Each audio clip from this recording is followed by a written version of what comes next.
ഇപ്പോൾ നമ്മോടൊപ്പം ഈ ഒരു വിഷയത്തിൽ പ്രതികരിക്കാൻ അബൂബക്കറിന്റെ മകൻ കൂടെ ചേരുന്നുണ്ട്, മുഹമ്മദ് റാഷിൻ.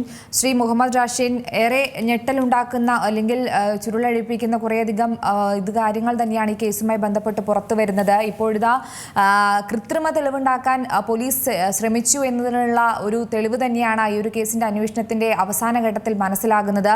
എങ്ങനെയാണ് ഇതിനെ നേരിടുന്നത്? ഞാനിതിനെ നിയമപരമായിട്ട് നേരിടും.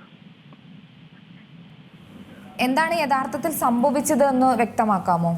വ്യക്തമാക്കാൻ എന്നെ വാപ്പന അറസ്റ്റ് ചെയ്യുന്ന അന്ന് രാവിലെ ഒരു 7:08 അമ്പലപ്പുഴ പോലീസ് സ്റ്റേഷനിൽ വിളിക്കുന്നത്. പിന്നെ ഓരോ ഒരു കൊലപാതകം പറഞ്ഞു കാണുമല്ലോ, ഞാൻ പറഞ്ഞാൽ അറിയാം. അപ്പൊ അതിൽ വാപ്പാനെ ക്വസ്റ്റ്യൻ ചെയ്തുകൊണ്ടിരുന്നു. പിന്നെ അത്യാവശ്യമായിട്ട് കുടുംബത്തിൽ വരണമെന്ന് പറഞ്ഞു. നമ്മുടെ സാറ് വലിയ പ്രശ്നപ്പെട്ടുണ്ടോ, ഇത് അത് ഇവിടെ വന്നിട്ട് പറയാമെന്ന് പറഞ്ഞു. ഞാനങ്ങനെ 9:30 അമ്പലപ്പുഴ സ്റ്റേഷനിലെത്തി. ഞാൻ ചെന്നപ്പോൾ വാപ്പ അവിടെ ഇല്ലായിരുന്നു. വാപ്പനെ തെളിവെടുപ്പിനായിട്ട് കൊണ്ടുപോയിരിക്കുകയായിരുന്നു. അപ്പൊ ഇതിന്റെ നിജസ്ഥിതി അറിയാനായി ഞാൻ നേരെ അവിടെ ഉണ്ടായ ഉദ്യോഗസ്ഥൻ്റെ ഞാൻ തിരക്കിയപ്പോൾ അദ്ദേഹം പറഞ്ഞത് വാപ്പ ചെയ്തത് എന്ന രീതിയിൽ ഞാൻ തറപ്പിച്ച് പറയുകയായിരുന്നു. നിന്റെ വാപ്പ തന്നെയാണ് ചെയ്തത്, അത് വാപ്പ സമ്മതിക്കുകയും ചെയ്തിട്ടുണ്ട്.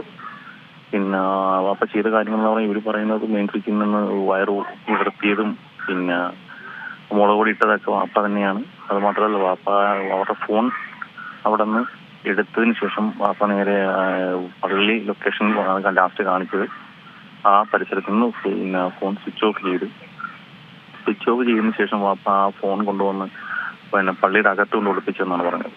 അത് കഴിഞ്ഞ് പിറ്റേ ദിവസം രാവിലെ വാപ്പ നേരെ ഫോൺ എടുത്ത് വാപ്പയുടെ ഇടുക്കിൽ വെച്ച് നേരെ എന്നെ തോട്ടപ്പള്ളി സ്പിൽവേയിലേക്ക് പോയതായിട്ട് CCTVയിലുണ്ട് എന്ന് എൻ്റെ അടുത്ത് ഒരു അന്വേഷണത്തിൽ ഒരു ഉദ്യോഗസ്ഥൻ്റെ അടുത്ത് പറഞ്ഞതാണ്.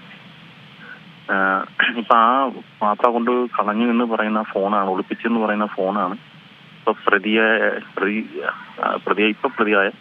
അവരിൽ നിന്ന് പിടിക്കപ്പെട്ടിരിക്കുന്നത്. ഈ ഒരു കേസുമായി ബന്ധപ്പെട്ട് തന്നെ നമുക്കറിയാം, ഇത് നിങ്ങളുടെ കുടുംബത്തിന് തന്നെ വലിയൊരു നാണക്കേടുണ്ടാക്കുന്ന അല്ലെങ്കിൽ പുറത്തു പോലും ഇറങ്ങാൻ പറ്റാത്തൊരു സാഹചര്യത്തിലേക്ക് തന്നെയാണ് പോലീസിന്റെ ഈ ഒരു നിസാരമായിട്ടുള്ള ഒരു അന്വേഷണത്തിൽ എത്തിച്ചിരിക്കുന്നത്. മാത്രമല്ല ഇനിയുള്ള തുടർ രീതികളുമെല്ലാം എങ്ങനെ കൃത്യമായിട്ട് തന്നെ അല്ലെങ്കിൽ നിങ്ങൾക്ക് നീതി നടപ്പാകുന്ന രീതിയിൽ ലഭിക്കുമെന്ന് പ്രതീക്ഷിക്കുന്നുണ്ടോ? നമ്മുടെ നിയമത്തിൽ പൂർണ്ണ വിശ്വാസമുണ്ട്. എനിക്ക് നീതി ലഭിക്കും എന്ന് തന്നെ എന്റെ പരിപൂർണ വിശ്വാസം.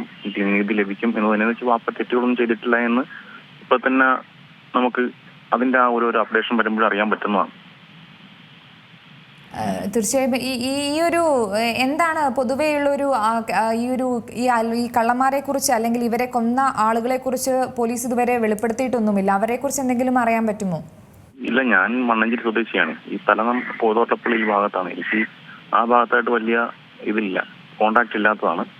പിന്നെ ഞാൻ ഓഫീസിൽ പിന്നെ അവിടെ വിളിച്ച് വാപ്പ പള്ളി കമ്മിറ്റി ഞാൻ വിളിച്ച് അന്വേഷിച്ചിരുന്നു. അന്നേരം അവരും എന്നെ വാപ്പാനെ പറ്റി നല്ല ഇപ്പം വാപ്പ ഒരു മോശക്കാരനാണ് എങ്കിൽ ഒരു മതസ്ഥാപനത്തിൽ ഈ 10-18 വർഷത്തിന് മേളിൽ നിർത്തുമോ? അത് ഒരു സാമാന്യ ബുദ്ധിക്ക് നിരക്കാത്ത ഒരു സംഭവമാണ് ഇപ്പം പറക്കോനെ പോലീസിൽ എത്തിച്ചമച്ചിരിക്കുന്നത്. കാര്യം ഒരു മതസ്ഥാപനത്തിൽ ഈ 18 വർഷത്തിനോട് മേളിലായി പാപ്പിപ്പാടം ജോലി ചെയ്യാൻ തുടങ്ങിയിട്ട് അങ്ങനെ എന്തെങ്കിലും ഉണ്ട് എങ്കിൽ ആരെങ്കിലും പരാതിപ്പെട്ടാൽ തന്നെ അവിടെ നിന്ന് പുറത്താക്കേണ്ടതല്ലേ? അങ്ങനെ ഞാൻ അവിടെ തിരക്കിയപ്പോൾ അവർ പറഞ്ഞു അങ്ങനെ ഒരു സംഭവമൊന്നുമില്ല,